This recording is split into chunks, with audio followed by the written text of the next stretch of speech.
Graça e paz, amados irmãos, cumprimentos irmãos, Shalom Salomé, paz perfeita a todos, paz do Senhor. Amados, o tema de hoje é vestimenta, esta questão de usos e costumes que muitos atribuem à santidade a uma pessoa que se veste como uma pessoa santa. Amados irmãos, vamos ver aqui algumas análises que nós devemos analisar antes de tomarmos um julgamento precipitado e atribuirmos que as pessoas que não usam vestidos ou saias, ou os homens que usam shorts e não calças, são do diabo. Porque isso é uma interpretação humana equivocada. E a primeira coisa que a gente deve analisar é a cultura. Mas antes disso, nós vamos ler aqui o texto que se encontra em 1 Timóteo 2,9, que diz assim: semelhantemente, recomendo que as mulheres se ataviem com decência, modéstia e discrição, não com tranças, nem com ouro ou pérola, nem com roupas muito caras, mas se vistam de boas obras, como convém às mulheres que professam servir ao Senhor. Então, primeira coisa para uma mulher ser identificada como uma serva do Senhor não é a vestimenta, é as boas obras. O contexto fala, mas que se vistam de boas obras, como convém às mulheres que professam servir ao Senhor. Então, quem diz que serve ao Senhor, que se vista de boas obras. E quais são essas boas obras? As boas obras são o fruto do Espírito. Por que eu creio assim?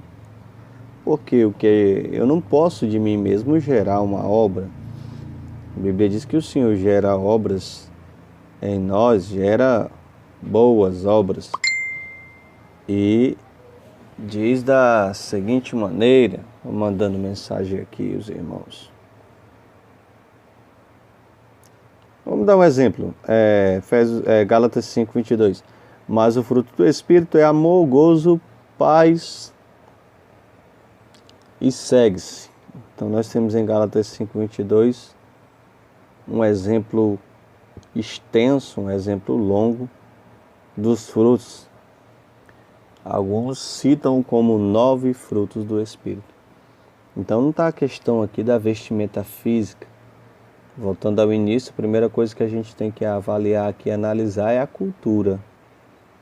Cultura do lugar. Por exemplo, se você for evangelizar para índios e eles confessaram o nome de Jesus, porém lá eles têm a cultura de ficarem despidos, você não vai convencê-los da noite para o dia de vestirem roupas. Você não vai convencê-los. Então isso vai ser bobagem, vai ser um trabalho, uma tentativa em vão, vai ser um trabalho em vão. Você não pode forçá-los, porque a transformação acontece pela fé e pelo agir do Espírito Santo. Então a vestimenta que está em destaque aqui são as boas obras. As boas obras são as vestimentas que estão em destaque para nossa observação. Outra coisa também é a vida social da pessoa. Deve se analisar também. Por exemplo, o que é exigido no trabalho da pessoa, o que é pedido lá onde ela trabalha, que se use calça, saia, porque deve-se obedecer aos nossos senhores. Isso é bíblico, não conhece? Efésios 6:5 dá um exemplo aqui. Quanto a vós outros escravos, obedecei a vossos senhores terrenos, com todo respeito e temor, com sinceridade de coração, como a Cristo.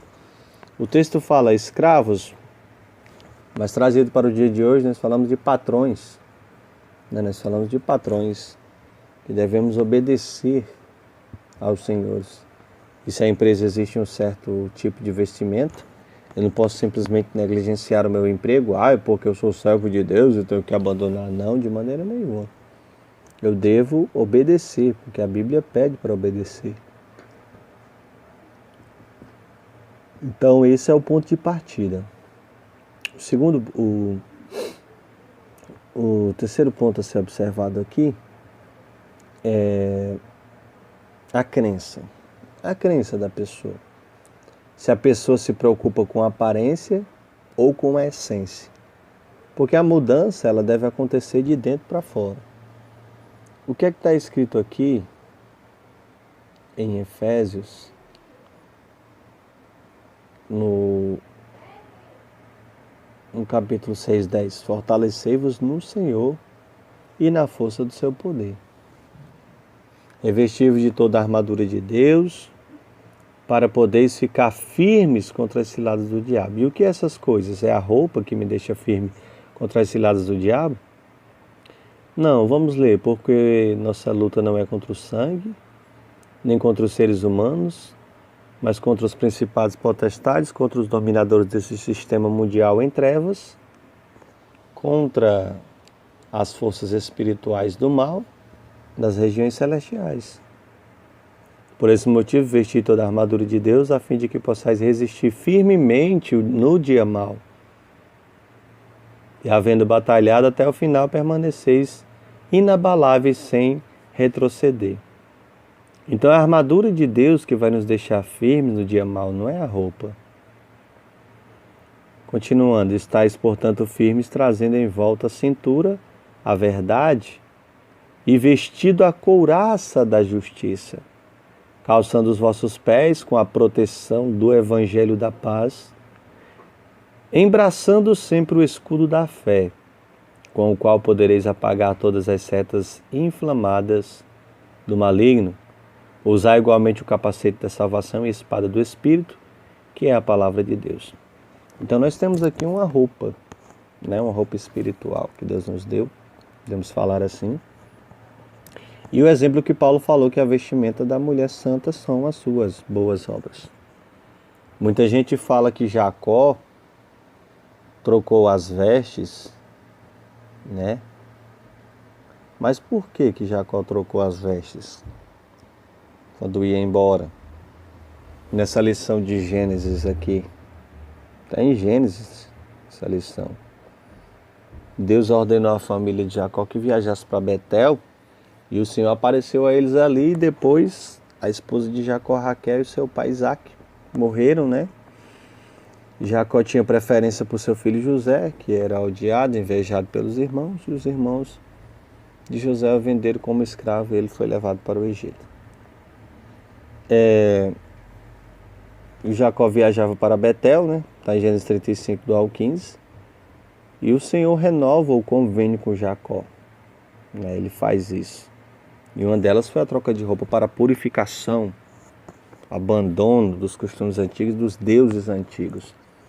Não tem nada a ver com a questão de diferença de roupa, porque homem e mulher vestia vestido. A diferença era o cinto e o tecido. Porque eles iam recomeçar uma nova história. Mas sinônimo, isso foi o próprio Deus que chegou diretamente a ele e pediu um renovo, uma coisa diferente. Não podemos radicalizar, já que a Bíblia ensina muitas outras coisas que também devem ser levadas em questão. Por exemplo, branquear as vestes, O que é branquear as vestes, ao seu ponto de vista? Deve haver uma purificação, para alcançar a bênção de Deus. As vestes branqueadas no sangue do Cordeiro. E a mudança.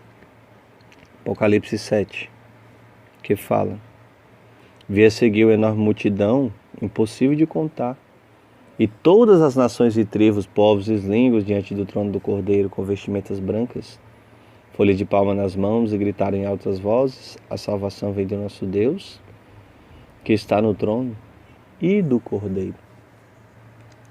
Então nós vemos aqui pessoas reunidas.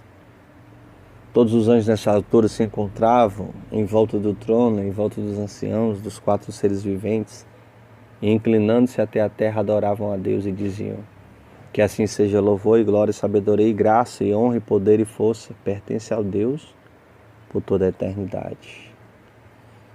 Olha, então é um exemplo de pessoas que alcançaram a purificação por intermédio de boas obras dadas por Deus. Quarto ponto, por exemplo, qual o valor e o sentido que terá eu me vestir como crente se toda vez que eu pegar no microfone vai ser para ofender as pessoas, para magoá-las, para entristecê-las? Isso não tem nada a ver com obra viva, isso é uma obra morta. Então meu vestimento não vai servir de nada. Como eu vou falar de vestes se eu não branqueei nem o meu próprio caráter na presença de Deus? Não posso falar de vestes, de sujeira espiritual. Eu tenho, por exemplo, que falar mal de irmãos, tendo a veste trocada? Claro que não. Eu tenho que me incomodar com certas pessoas na igreja? Claro que não. Eu devo não respeitar a religião do próximo? Claro que não, eu tenho que respeitar. Eu devo me julgar melhor que outras pessoas porque eu me visto como alguém aparentemente santo? Eu devo desejar a paz para cristãos e para católicos apenas uma boa noite de salvação, não crendo que eles têm a paz de Cristo? Eu devo estabelecer um padrão a qual eu acredito ser certo para Deus? Eu não sou Deus. Santidade? Eu sou estilista de Deus agora? Eu devo afirmar que aqueles que não se encaixarem no padrão que eu acredito ser certo, os que não vão ser salvos, virei juiz agora? Deus é santo? A pergunta é claro que sim. Mas Cristo jamais estabeleceu um jugo mais pesado do que nós pudéssemos carregar. Vinde a mim todos que estáis cansados e oprimidos, sobrecarregados, eu vos aliviarei. Porque o meu jugo é suave e o fardo é leve. Primeiro, você acha que judeus se vestem como gentios? Claro que judeus não se vestem como gentios. Judeus se vestem como judeus, eles são o povo de Deus. A gente vai se vestir como judeus, o homem com vestido? Você acha que tem aquele negócio de calça lá e calça aqui e tal? Eu vou julgar que a calça é uma roupa de homem. Eles ambos vestiam vestidos, né? Agora, porque está em Deuteronômio 22 dizendo que não tem um homem em roupa de mulher e mulher em roupa de homem, eu vou dizer, a calça é a roupa do homem e o vestido é a roupa da mulher. Jamais. Mas havia uma diferença naquela época de tecido e o tamanho do cinto. 3 observações. Se é para pregar que a gente tem que se vestir como a igreja se vestia antigamente, todo mundo usava vestido. Segundo,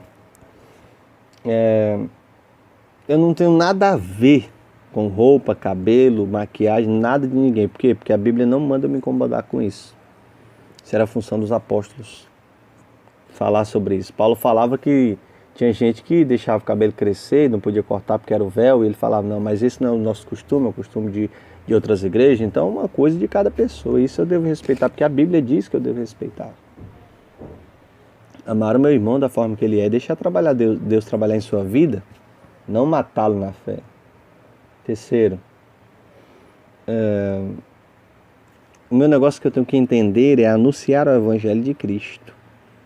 Esse que ele livrou-nos do laço do pecado, da morte no pecado. Essa é a minha obrigação, não falar de vestimento. Qual é o argumento que eu tenho para usar dentro da Bíblia para falar de... Não, porque um verdadeiro transformado muda a veste. Sim, então vamos vestir como judeu, povo de Deus, né? O pessoal fala que a roupa das pessoas é do diabo, não sei o que é do diabo, não sei o que mais é do diabo. Grandes estilistas gays desenvolveram a gravata e nem por isso a gente é gay, nada contra, é claro. Porque é uma escolha de cada pessoa. Mas tem gente que diz que é do diabo, que é produzido por essas pessoas, aí é do diabo, porque não são pessoas de Deus. Deus morreu por todas as pessoas e ponto final. É isso que importa. O único padrão de roupa que eu vejo estabelecido na Bíblia são os que eu citei, no texto que eu citei. Se alguém tiver outro padrão, de vestes nós vemos as boas obras das mulheres e vestes sacerdotais e a armadura de Deus, que é um padrão espiritual. Por exemplo, Pedro falou da vestimenta da mulher.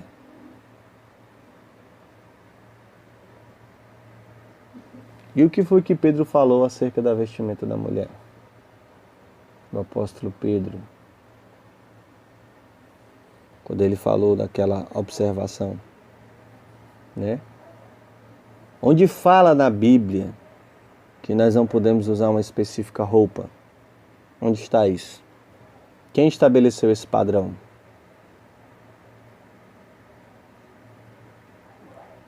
Porque quando Pedro fala dos enfeites da mulher, ele dá um contexto muito interessante para a gente compreender acerca de que é a mensagem que ele está transmitindo para a gente. Semelhantemente, vós mulheres, sujeitai aos vossos próprios maridos, para que também, se alguns não obedecem a palavra pelo porte das suas mulheres, sejam ganhos sem palavra, pelo porte. Considerando a vossa vida casta em temor, o enfeite delas não seja o exterior, no frisado dos cabelos ou no uso de joias de ouro. Ele não está dizendo que não pode ser, mas que não seja. Na compostura do vestido, mas o homem encoberto no coração, no incorruptível traje de um espírito manso, quieto, que é precioso diante de Deus. O que é precioso diante de Deus? O espírito manso e quieto. Porque assim se adornavam também antigamente as santas mulheres que esperavam em Deus e estavam sujeitas aos seus próprios maridos, né? A questão da obediência, né? O verso 1: semelhantemente vós mulheres sejam sujeitas aos vossos maridos, para que também, se algum de vós não obedecer a palavra, pelo porte, ou seja, pelo jeito de ser, sejam ganhos sem palavras. Então fala que Deus ama um espírito manso, mas o homem encoberto em um coração no incorruptível traje de espírito manso. Então é isso que a Bíblia fala. Então quando alguém quiser radicalizar sobre vestimento, você vai ter uma resposta para dizer que os padrões estabelecidos por Deus não são radicais a ponto de nos propor uma condenação maligna e maldita, porque Deus é misericordioso e bondoso. Claro também que nós não vamos nos ridicularizar e nos pôr ao ridículo, vestindo trajes sensuais ao ponto de levar os nossos irmãos em pecado, porque a Bíblia diz que os olhos dos seres humanos estão cheios de adultérios. A gente tem que ter cuidado com isso. Muitos têm olhos cheios de adultérios. Então, é isso. Espero ter ficado bem claro, e a vestimenta não salva ninguém. Deus abençoe a todos. Em nome de Jesus, graça e paz. Deus abençoe a todos.